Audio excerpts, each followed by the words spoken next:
जनवरी 2025 में Donald Trump ने राष्ट्रपति पद की शपथ ली। जनवरी में ही गाजा में सीज फायर हुआ। फरवरी 2025 में ट्रंप और नेतन्याहू की मुलाकात हुई। फरवरी में ही इजराइल पहुंच गए 1800 बंकर बस्टर बम। मार्च 2025 में क्या अमेरिका ईरान को लेकर सबसे बड़ा फैसला करने जा रहा है? क्योंकि ईरान को भी महसूस हो चुका है कि मार्च में बहुत कुछ भयानक होने वाला है।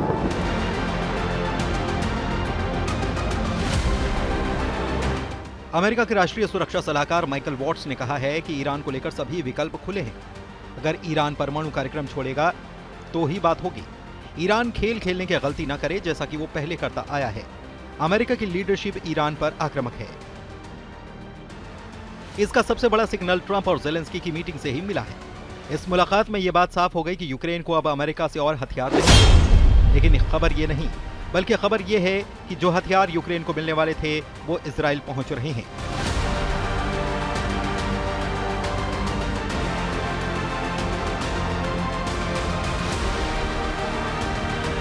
यानी जो हथियार अभी तक अमेरिका से यूक्रेन पहुंच रहे थे उनका रूट बदलकर उन हथियारों को इजराइल पहुंचाया जा रहा है।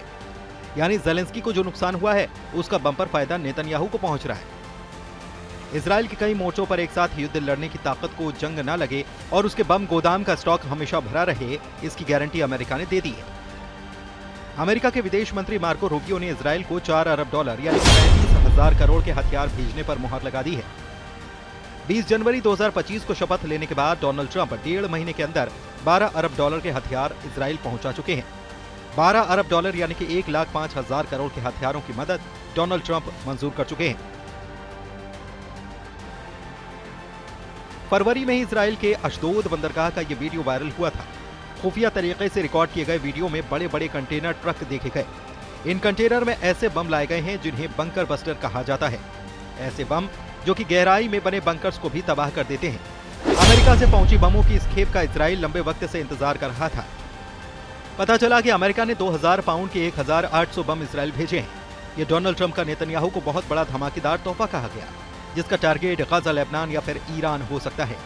इजराइल की एयरफोर्स फिर से सुपर एक्टिव मोड में है। इजराइल के एयरबेस पर लगातार काम चल रहा है। यह है अमेरिका से सप्लाई किया गया MK-84 bunker buster bomb.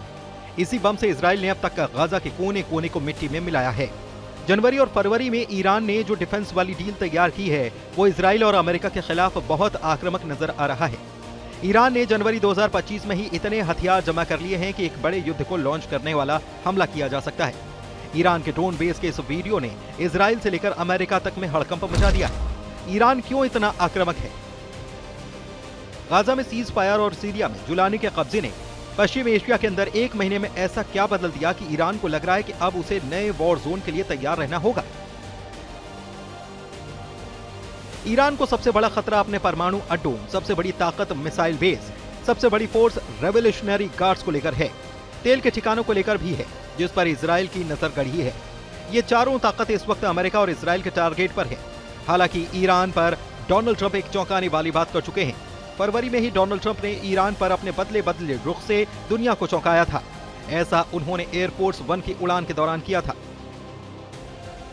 10,000 metre की ऊंचाई पर जब ट्रंप का स्पेशल विमान एयरफोर्स 1 उड़ रहा था तो वहां से दुनिया को ब्रेकिंग न्यूज मिली।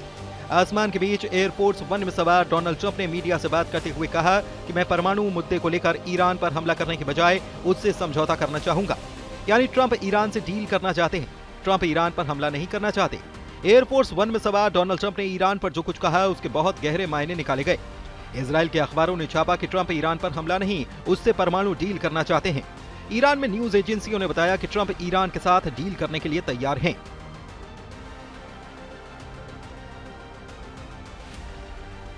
लेकिन ट्रंप और नेतन्याहू की युद्ध वाली पार्टनरशिप को लेकर ईरान चौकन्ना है। ईरान लगातार अपने एयर डिफेंस सिस्टम को परख रहा है।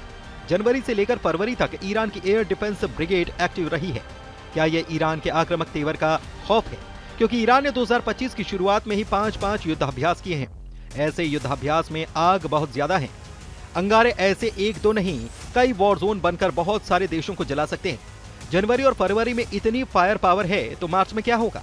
क्या मार्च 2025 में शुरू होने वाला है इजराइल और ईरान का सबसे बड़ा युद्ध? और यही ट्रंप का सबसे बड़ा डर है। पश्चिम एशिया में यूएस की प्रतिनिधि ने कहा है कि हम ये सुनिश्चित करने के लिए फिर से काम करेंगे कि ईरान परमाणु बम हासिल न कर सके। साथ ही ये भी कि ईरान के आसपास के कई बाकी देशों में अराजकता और नुकसान न पहुंचाए, जो कि अब तक वो करता आया है। डोनाल्ड ट्रंप ईरान पर नरम नहीं पड़े, इस बात का दावा उनकी सरकार लगातार कर रही है। लेकिन ट्रंप और नेतन्याहू की जुगलबंदी ईरान समझता है। दोनों के तेवरों के लगातार नए नए मायने भी निकाले जाते हैं। ऐसे में ट्रंप अगर अपनी बात पर बरकरार रहे तो ये नेतन्याहू की बहुत बड़ी हार होगी। देखा जाए तो 4 फरवरी को नेतन्याहू के साथ व्हाइट हाउस में मीटिंग के डोनाल्ड ट्रंप ने 9 फरवरी को बड़ा उलटफेर कर दिया। नेतन्याहू के साथ मीटिंग में ट्रंप ईरान के खिलाफ हमलावर नजर आए। सवाल यह है कि क्या 5 दिन के बाद ही ट्रंप ने इजराइल के साथ खेला कर दिया, जबकि नेतन्याहू ने ट्रंप को इजराइल का सबसे पक्का दोस्त बताया है। वहीं इजराइल के प्रधानमंत्री बेंयामिन नेतन्याहू ने कहा है कि राष्ट्रपति ट्रंप व्हाइट हाउस में इजराइल के अब तक के सबसे अच्छे दोस्त हैं। वो न सिर्फ इजराइल और अमेरिका के गठबंधन में जबरदस्त बदलाव ला रहे हैं, बल्कि इसे कहीं और ज्यादा मजबूत कर रहे हैं। इससे पहले अमेरिका की मीडिया में ईरान को लेकर छपी 2025 की सबसे हॉट रिपोर्ट नेतन्याहू के साथ ट्रंप को बड़ा झटका दे चुकी है। रिपोर्ट ऐसी कि पूरी दुनिया हक्की बक्की रह गई।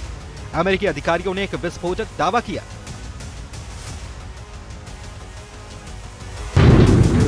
अमेरिका के खुफिया अधिकारियों का मानना है कि ईरान में वैज्ञानिकों की एक सीक्रेट टीम एटम बम बनाने के लिए बहुत तेजी से काम कर रही है। सवाल यह है कि क्या ये ईरान का शॉर्टकट एटम बम है। सवाल है कि क्या ईरान बड़े परमाणु बम की जगह शॉर्टकट रास्ता अपनाकर छोटा एटम बम बना रहा है। सबसे पहले अमेरिका के अखबार न्यूयॉर्क टाइम्स की ये खबर छपी और उसके बाद पूरी दुनिया में ये रिपोर्ट वायरल हो गई। अमेरिका से लेकर यूरोप और इजराइल की मीडिया में यही खबर हेडलाइन बन गई। ईरान इस वक्त बहुत आक्रामक है और उसने जनवरी और फरवरी में ही 5 से ज्यादा युद्धाभ्यास करके बड़ा सिग्नल दे दिया है। सिग्नल इस बात का कि अब उस पर हमला हुआ तो पूरा पश्चिमी एशिया चलेगा। इजराइल और अमेरिका के अड्डों को पूरी तरह से तबाह कर दिया जाएगा।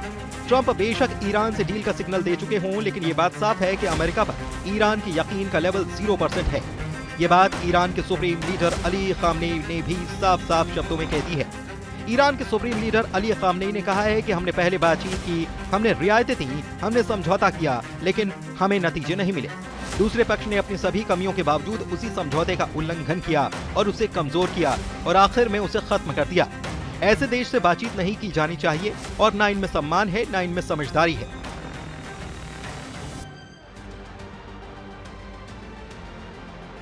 डोनाल्ड ट्रंप और वोलोदिमीर ज़ेलेंस्की के बीच ओवल ऑफिस में जो कुछ हुआ उसे पूरी दुनिया ने देखा। इसलिए दुश्मनी नहीं, अब दोस्तों का भी अमेरिका पर भरोसा करना बहुत मुश्किल हो चुका है। इजराइल को पता है कि ट्रंप बातें जरूर बड़ी बड़ी करते हैं, लेकिन उन पर पूरा यकीन तब तक मुश्किल है जब तक कि डोनाल्ड ट्रंप खुद हमले का बटन दबाने के लिए तैयार न हो जाएं। मार्च में डोनाल्ड ट्रंप क्या बड़ा फैसला लेकर रहेंगे या फिर उनका जोर किसी डील पर रहेगा, जबकि इजराइल चाहता है कि ईरान के परमाणु अड्डों पर सर्जिकल स्ट्राइक हो। डोनाल्ड ट्रंप की डील और धमाके दोनों के बीच कौन बाजी मारेगा, इस पर नेतन्याहू की नजर है। ट्रंप को समझने वाले भी उनकी पश्चिम एशिया वाली पॉलिसी को लेकर भ्रम में पड़ जाते हैं।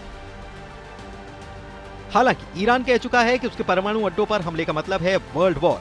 ईरान ये वार्निंग बार बार दे चुका है और लगातार दे भी रहा है।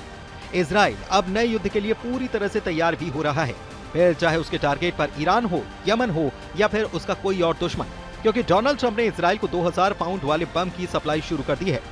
ये ऐसे बम हैं जो F-15 जैसे फाइटर जेट से लॉन्च किए जा सकते हैं, लेकिन जब इससे भी बड़े बम से हमला करना हो तो उसके लिए इजराइल के पास बड़े विमान नहीं है। अब तक इजराइल ने अपनी बमबारी में 3 तरह के फाइटर जेट इस्तेमाल किए हैं। F-16 से लेकर F-15 और F-35 पर बंकर बस्टर बम लोड किए जाते हैं और फिर उनसे बेरूत और दक्षिण लेबनान से लेकर गाजा और ईरान तक बमबारी की गई है। इजराइल की हमेशा से डिमांड रही है कि मार्क 84 बम की सप्लाई जारी रखी जाए। डोनाल्ड ट्रंप ने राष्ट्रपति पद की शपथ लेते ही पेंटागन को आदेश दिया है कि वो इजराइल को 2000 पाउंड वाले बम सप्लाई करें। बाइडेन सरकार ने मई 2024 में इजराइल को 3500 बम की डिलीवरी रोक दी थी। इसमें 2000 पाउंड के 1800 बम भी थे और 500 पाउंड के 1700 बम। इसमें बाइडेन सरकार में इजराइल को भेजे जाने वाले 500 पाउंड के 1700 बम की सप्लाई भी रोक बाद में हटा दी गई थी। गाजा के इन धमाकों को जरा देखिए और समझिए कि 2000 पाउंड वाले बारूद का धमाका कैसा होता है। ऐसे ही बमों ने गाजा को आज मलबे के मैदान में तब्दील कर दिया है, जहां पर बहुत कम इमारतें हैं और लाखों लोग टेंट में रहने के लिए मजबूर हैं। मुमकिन है कि 2000 पाउंड वाले बमों से अब गाजा पर हमले न किए जाएं, लेकिन इजराइल के दुश्मन तो अभी बाकी हैं और ईरान इस फहरिस्त में सबसे ऊपर है। इसीलिए ये बात साफ है कि इजराइल को अमेरिका से हथियारों वाली मदद पर ब्रेक नहीं लगने जा रहा। जो बाइडेन के बाद डोनाल्ड ट्रंप भी इजराइल की वॉर मशीन को ईंधन की सप्लाई करते रहेंगे।